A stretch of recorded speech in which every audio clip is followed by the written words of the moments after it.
actually, it's like... Is it an issue? So I went to Chrome. Yeah. No, the programming of it is just worse. You have a fuzz in your hair. Oh, you got it. Got it. So you didn't actually need me. Well, I think it's off. I was like, what's going on with this? So it's kind of like, I was just going to watch it.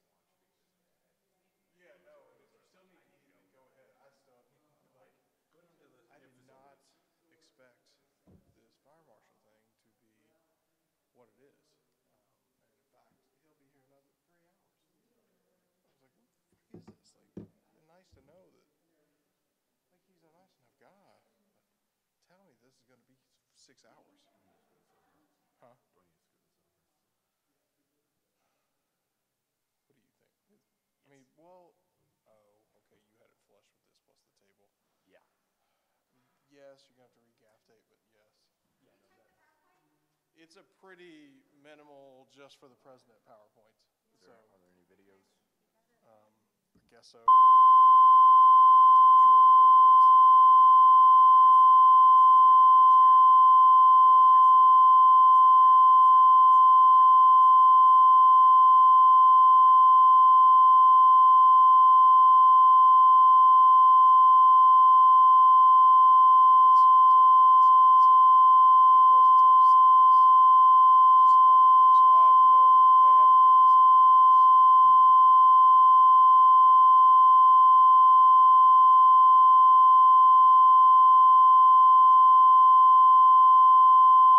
Quit out. Yeah, just have to download that. Yeah, but I didn't want if you got an email, I didn't want it pinging. Why? I noticed.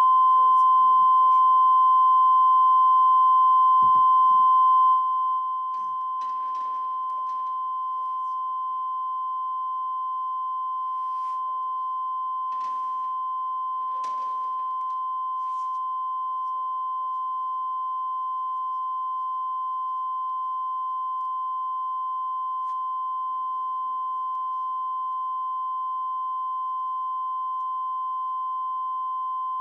You're welcome.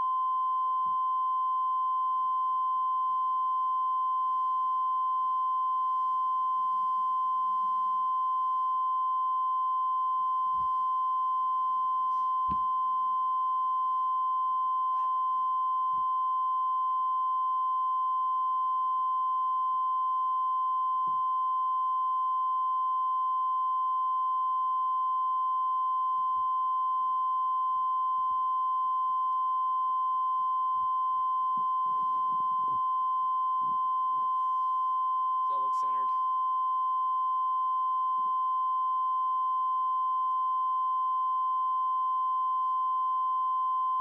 The canisters, I don't think dim.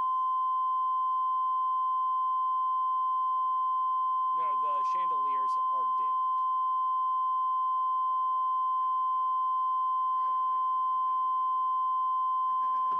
Oh, speaking of which, the chandelier in the far back corner over there in D flickers when you dim them.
Thank you.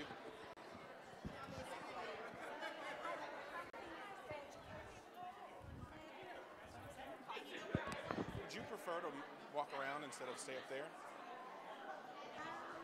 Doesn't matter.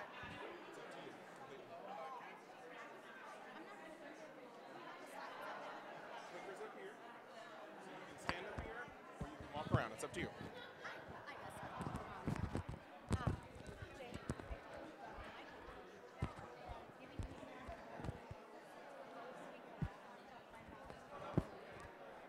Michael promised me he'd explain what that is. So I don't lose my voice.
There we go.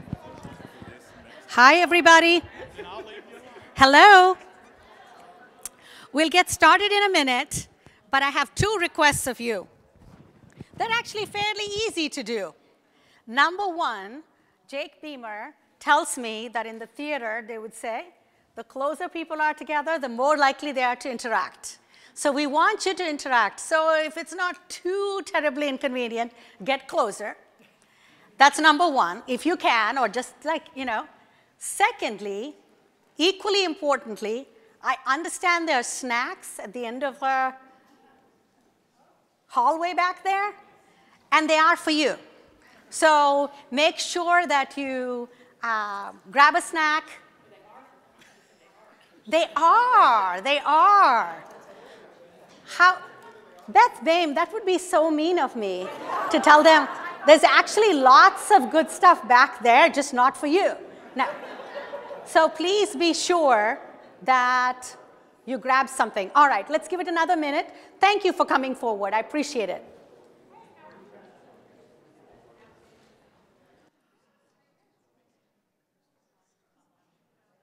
Go.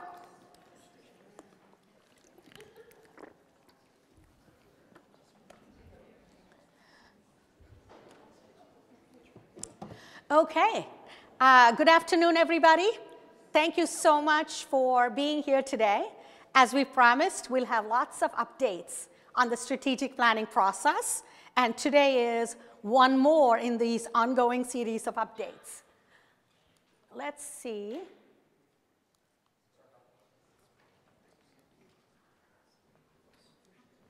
Is it not on?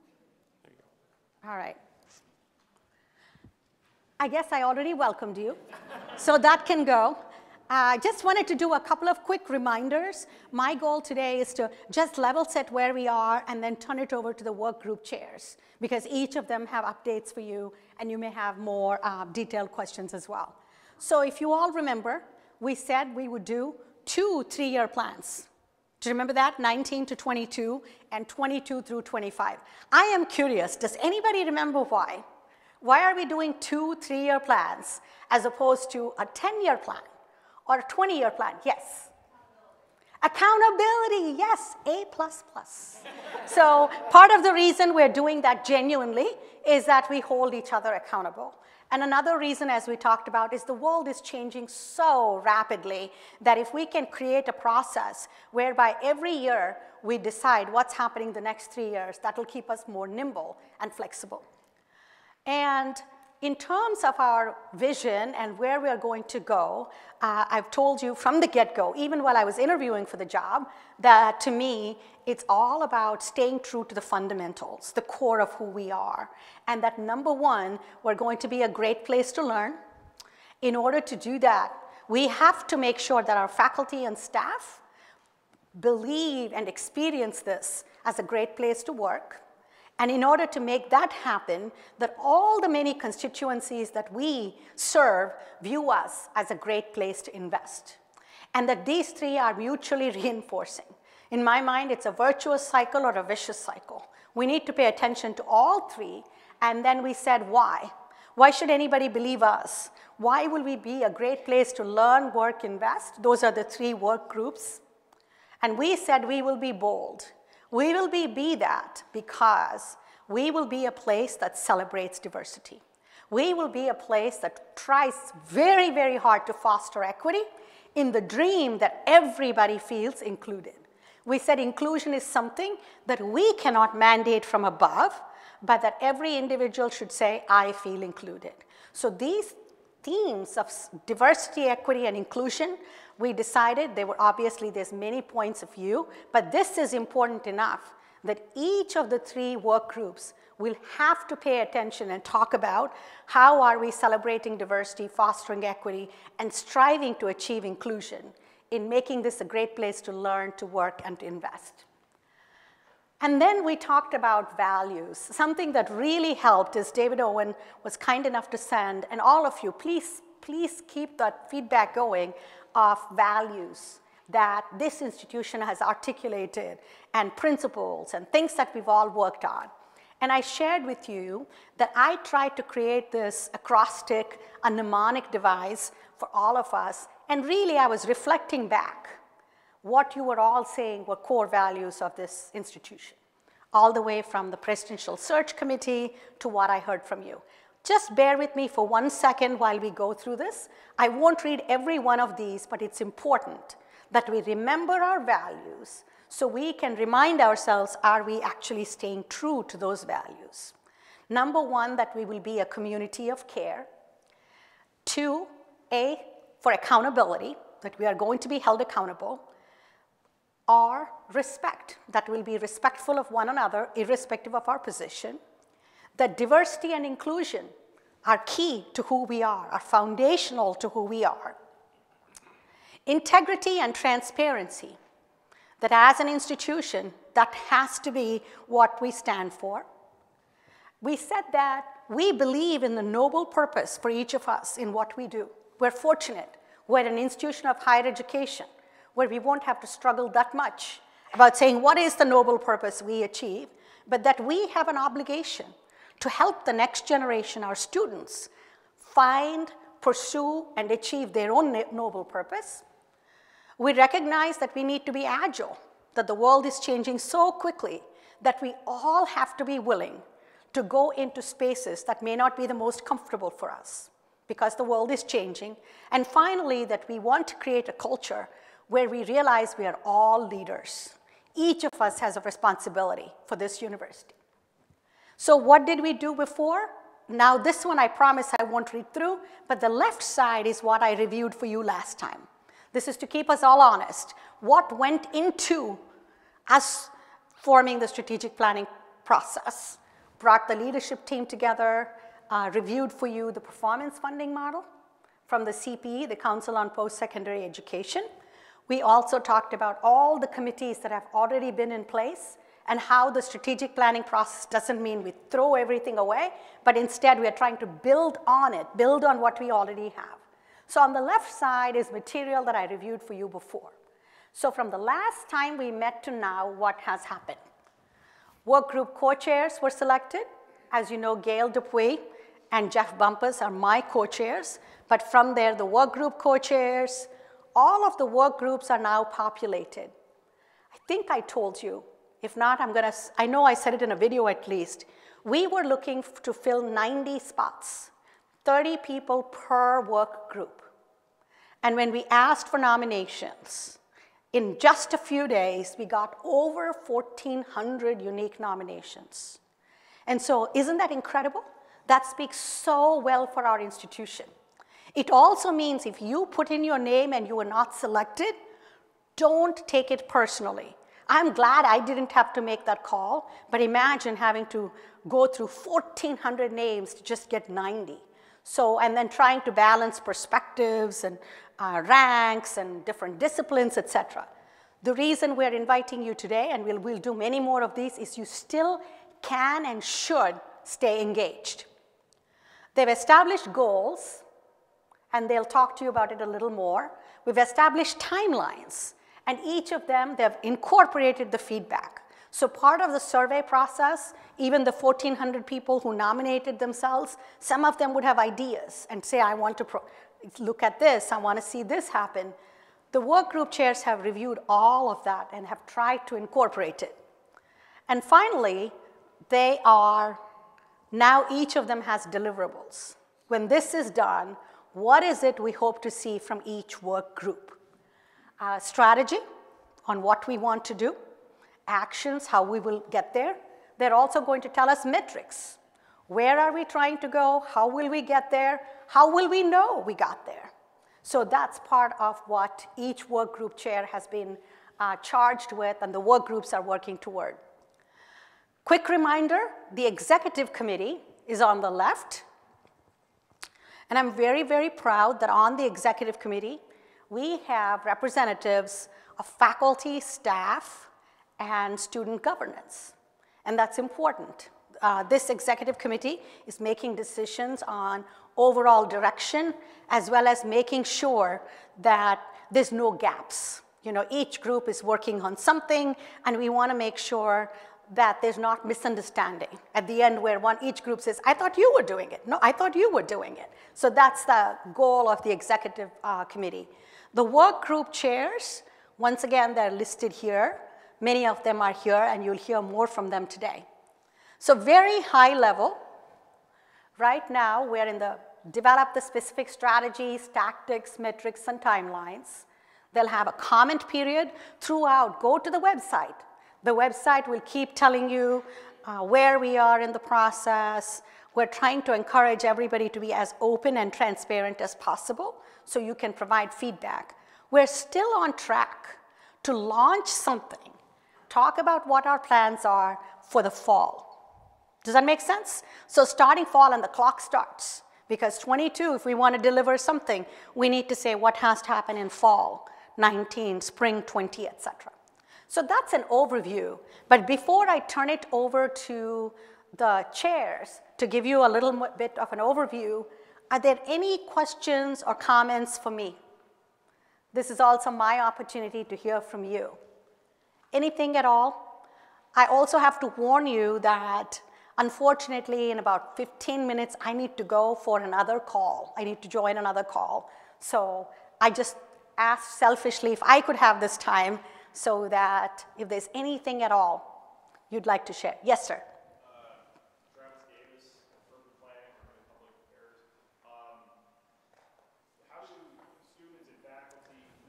Actually, there's a microphone. There you go. For students and faculty, who is it that we need to approach for solicitation of private investment for research grants and so forth? Private investment into research grants for something that you might be working on? Yeah, for the university. For the university. I would say anything where you're trying to reach private investment, let Brad Schaefer know, or let my office know. That's our Director of Advancement. We would like to know so that we can coordinate. That's actually, I'm glad you asked. Michael, is there anything else you would add to that? Does that make sense to let Brad Schaefer know? Did you hear the question?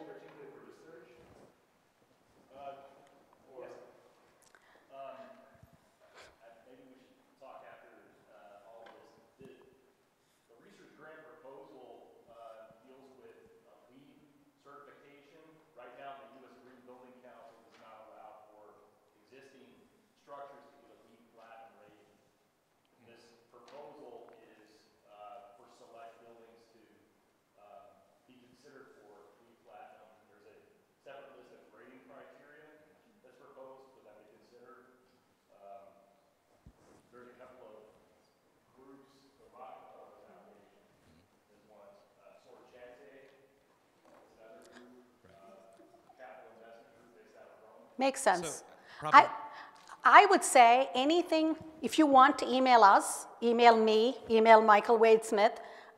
I'm glad you asked because a lot of times for private giving, we want to have a coordinated perspective. Like for example, we don't want 3 different units approaching the same foundation, for example, by not knowing. But you're underscoring a bigger issue for me. We'll get the answer to this, but these are things that maybe as part of the strategic planning groups, the work group chairs will hear. We should have it very clearly laid out. Who do you go to for what kinds of things? I'll take that as a reminder to me that this needs to be very clear. We certainly have Rob Kenton, who is our EVPRI now, but since you're saying private foundation, I'd still like it coordinated through Rob and through Brad Schaefer, who heads up our advancement efforts. What else? Thank you for that. What else is on your mind?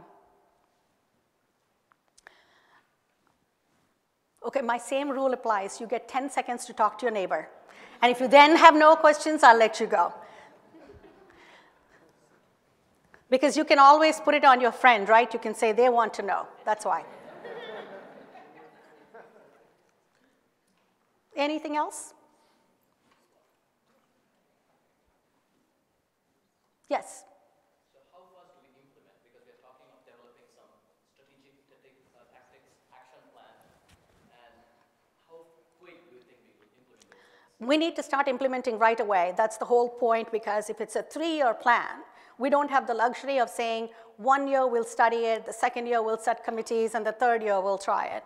So each of the work groups is aware of that, and the work group chairs are thinking about now, next, and beyond. That's usually my rule. Just as with students, success is now, next, and beyond, is what is something we can do right away, what is something we may have to wait, and what is something that might be 5 years out, 7 years out. But you should expect to see at least some of these ideas implemented as of the fall. Not everything. We do have a 3-year plan, but we will want to see something right away. Anything else? Do you feel sufficiently in the know? We have the website. I want to encourage you to go to that. I guess I should stop now because it's on the next slide. They'll talk to you about it. Please stay engaged. Please stay engaged. Okay? All right, now who do I turn this over to? Who gets the clicker next? I don't know. Jake Beamer, who gets the... So next we're going to break out. So there are 3 work groups: Learn, Work, Invest. If you have an affinity for one of those, we invite you to stay in this room for Learn, go next door for Invest, or downstairs to room W117 for Work, and then you will meet individually with the co-chairs to talk about ideas. They want to ask you questions and receive your feedback. So please, please do that, and don't forget the refreshments. Gail. And you can do more than one. Please don't feel like you can only pick one, of course. Would you remind everybody about the rooms again?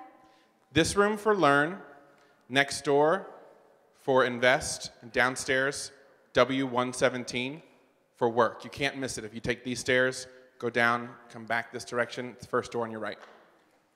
Okay. Thank you, everybody, and I hope you have a great, great week. Thank you. Thank you.